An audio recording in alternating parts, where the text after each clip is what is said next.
I had a one-to-one session with Sanat sir, and that was very helpful to me. I think he has some, I'm not getting the right word, he has a mastery in interview guidance, and exactly the questions which he asks and contemplates, that a very similar kind of questions are actually asked in the actual interview. So for that, I am very grateful to Sanat sir. So, hello and welcome to Ecoholics Toppers Talk. And today we are going to talk about the Indian Economic Services topper, PARUL, and her success story. So, firstly, congratulations, PARUL. It's an amazing success that you have received. Now you are an economics officer. How does it feel? It feels great. First of all, thank you, ma'am, and thank you to the team of Ecoholics. For all the guidance that you have provided, and thank you for your wishes. It has been a great story. Thank you. So, Great journey. absolutely, it must be a great journey, and of course, a journey filled with ups and downs. So, today I would like to discuss those behind the screen kind of a story that you may have. How did you firstly think about Indian Economic Services examination? I mean, what were your thoughts while going for a certain exam like that? Firstly, my entire education background has been in economics. I've done my graduation from Sri Ram College of Commerce and master's from Jawaharlal Nehru University. So my entire education has been focused to economics. So I have a natural interest towards economics. And on the other hand, I also wanted to pursue a career in public service where I can make some impact on ground level policies. Mm-hmm. So that's why I thought that Indian Economic Services is one of the best career options, which provides me both the opportunities. Absolutely. Being an economics officer in itself is a great achievement. And on the top of that, you are going to represent the country for the kind of policy making that happens. So, it must have been a journey full of decisions that you may have made in order to achieve what you have achieved right now. So I would just like to know that while you were preparing for the economic services, what were your steps? As a matter of fact, what would you guide to the students who are also budding economists and have started preparing for the economic services? That what are the initial phases of the examination while studying? What are the things that you go through? What are the problems that you face, and how do you come out of those problems and, of course, achieve the goal? So firstly, I think that it is very important that all the aspirants of Indian Economic Services realize that they should have an interest towards economics, because economics is not a subject which you can just ratify and write down. You need to have an interest for it so that you can actually understand all the concepts and apply it in exams. Mm-hmm. Secondly, I think for any competitive exam, it is very important to have a level of perseverance and dedication, because in competitive exams, it is not just about hard luck. A lot of factors have to click in, right? So you have to whenever we start, we have to start with this mindset that it may take a little longer, and we just have to work hard, and that is the only key to success. Mm-hmm. Thirdly, I think that in UPSC examinations, there is a lot of competition, and the syllabus for Indian Economic Services is also very vast. But at the same time, it is very defined. They have defined all the sub-points within the syllabus. So while studying also, we need to understand that we need to clear an exam, and we do not need to do an entire thesis on the paper. So I think focusing on each and every subtopic of the syllabus and looking at the previous year questions is the most important thing. I did not prepare for any particular exam as such, but I overall prepared for economics. And I think that had helped me to clear RBI last year and Indian Economic Services this year. Correct. So, the examination also entails a lot variety of subjects, and you correctly pointed out that you had that idea that okay, I have to prepare the whole core economics, whether it's any subject or it has the syllabus is included or not included. You have to prepare with all the different topics of economics, and that was your agenda. I think that made you much stronger with clarity in economics, I suppose.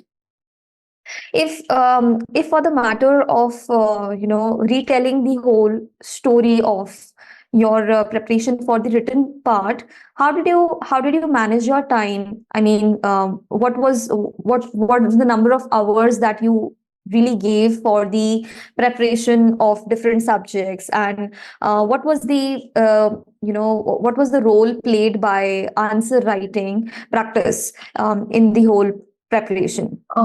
So firstly, I would like to break this myth, which is all around the number of hours which you put in.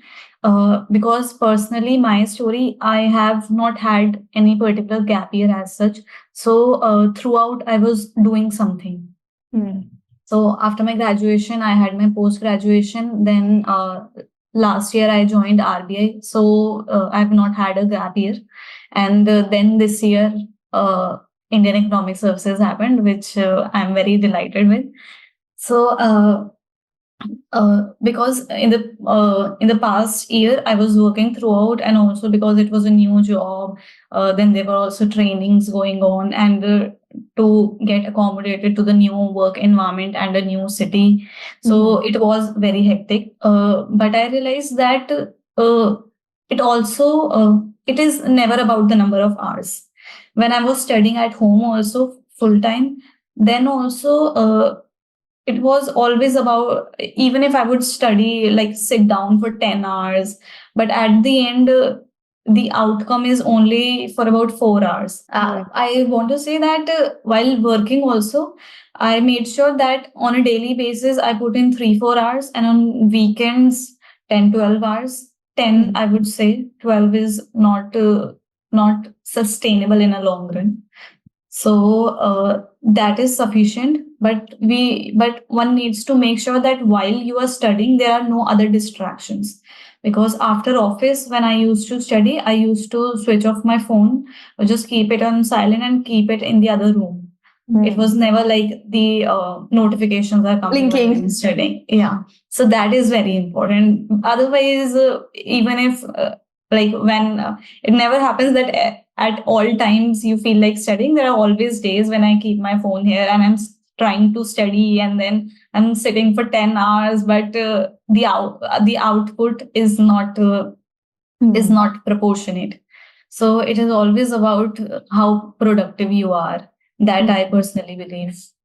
And coming to the exam, it has 2 phases. First is the mains examination, the written exam, which consists of 6 exams, and second is the interview. So the mains exam is the real battle, I would say, because first of all, it happens consecutively for 3 days. One has to write 2 exams each. 2 exams per day. Yes. So that is very tiresome. So for that, one needs to have, and also completing the exam is a task. And many people are not able to complete the exam. So the most important thing is to practice in that kind of environment. Like one needs to write the mock test before appearing in the actual exam to check the physical strength. If you are able to sit for 6 hours and write down at a good speed so that you are able to complete the paper, and also to adapt your mind, that you will have to think so fast, because as I said, in economics you need to know the concepts and apply them. So that practice has to be in that direction. You have to reorient and align your strategy in that direction, that one is able to actually apply what one has read all throughout the year. Absolutely. I think you pointed out very elaborately that the whole pursuit or the whole process of the examination in fact requires a lot of dedication, focus, and time management, and which of course you did very brilliantly. I mean, having a job and a hectic schedule already, you must be having a lot of projects also in hand, which have to be compiled and which have to be communicated to your colleagues, and doing all that and then studying for the examination is a hardship, which of course you did. So uh, because it's the examination is way more easier to study for while you are either in your masters or during that whole phase of masters, or even after soon completing the masters. Mostly students think that okay, it is way more difficult that time because they have a dissertation in hand, or they have a small article they have to write in hand, and that's why it becomes difficult. So tell me one thing, how did you manage to do that focusing? And there are times when you get demotivated also. So what were your driving forces to keep on going and keep on, continuously preparing for the examination until you reach the goal? Firstly, I think that yes, it happens. Like at times, everybody, it is very human to feel distracted, and one does not feel like studying every day. It is a very monotonous work. But my motivating factor was my family. They were very supportive. Like in all phases, when I used to feel down and I did not feel like doing anything. Then they were always there. My parents have been very supportive. Like even when currently I'm posted in Mumbai, so even when I'm here, I am constantly in touch with my family. So they are a major driving force. My mom, like she always keeps a track if I'm doing everything well. right. Yeah, if I've eaten my food to everything, if I'm studying or not. Yeah. So my mom, dad, my brother, and also all the family members, they have been very supportive. Secondly, I think also a drive has to come from within. Like I always felt like that I have to join. I have to become a civil servant, and I have to become part of that group, Spectrum, which yeah.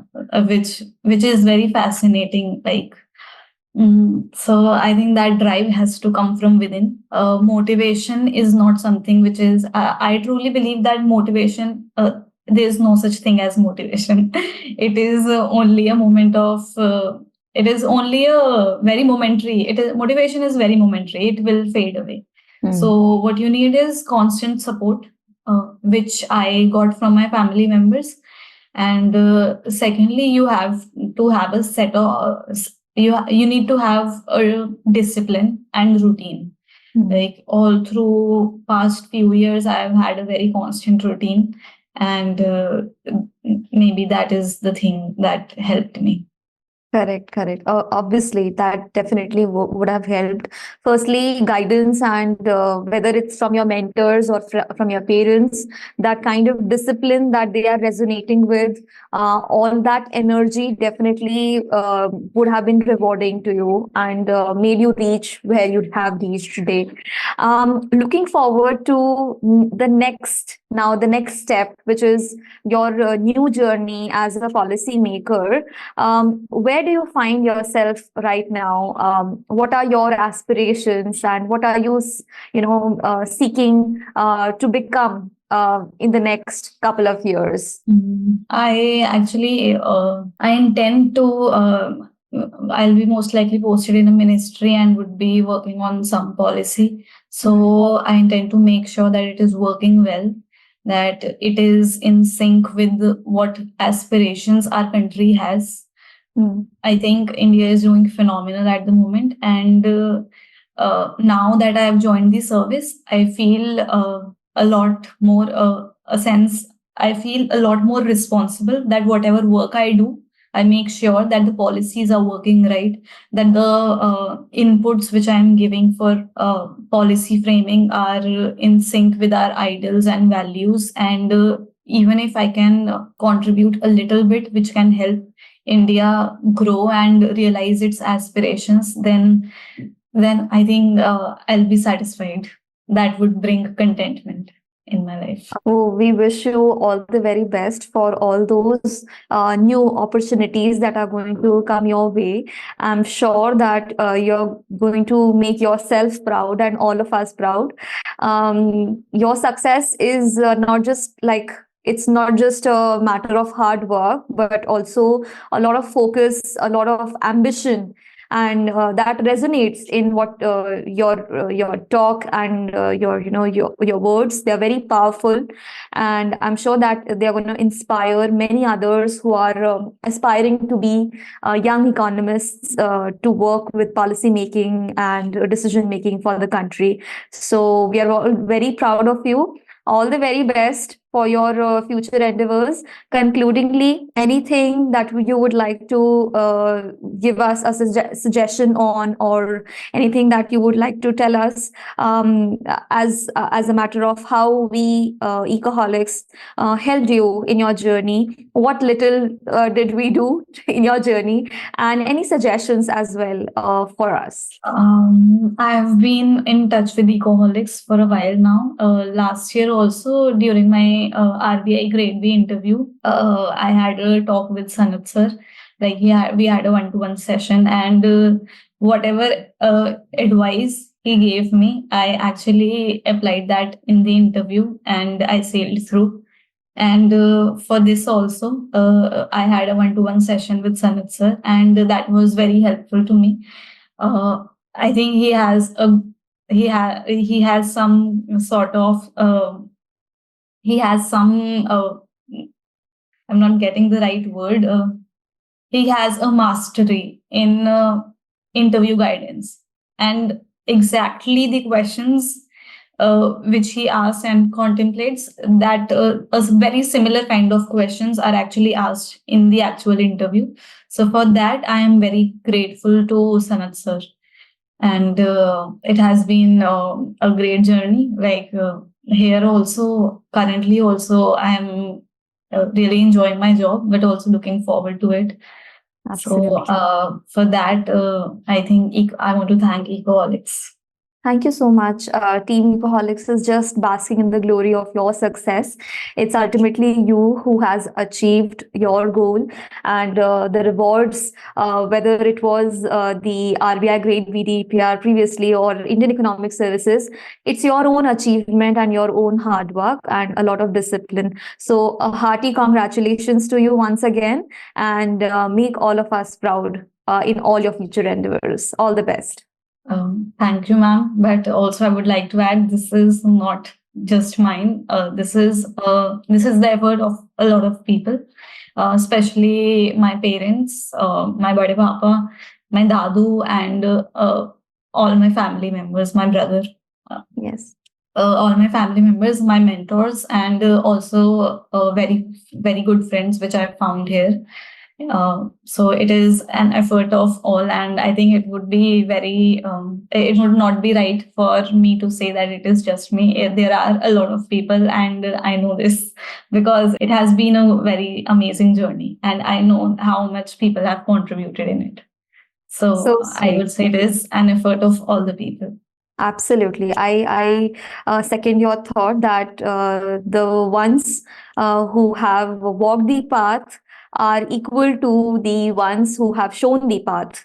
So, of course, it has taken a lot of substance and courage for all of them also to give you that strength. So, I'm really glad that you have resonated with all their positive energy. And of course, God has rewarded you. So great. Thank you. All the very best. Take care of yourselves. Thank you, ma'am. Okay. Thank you.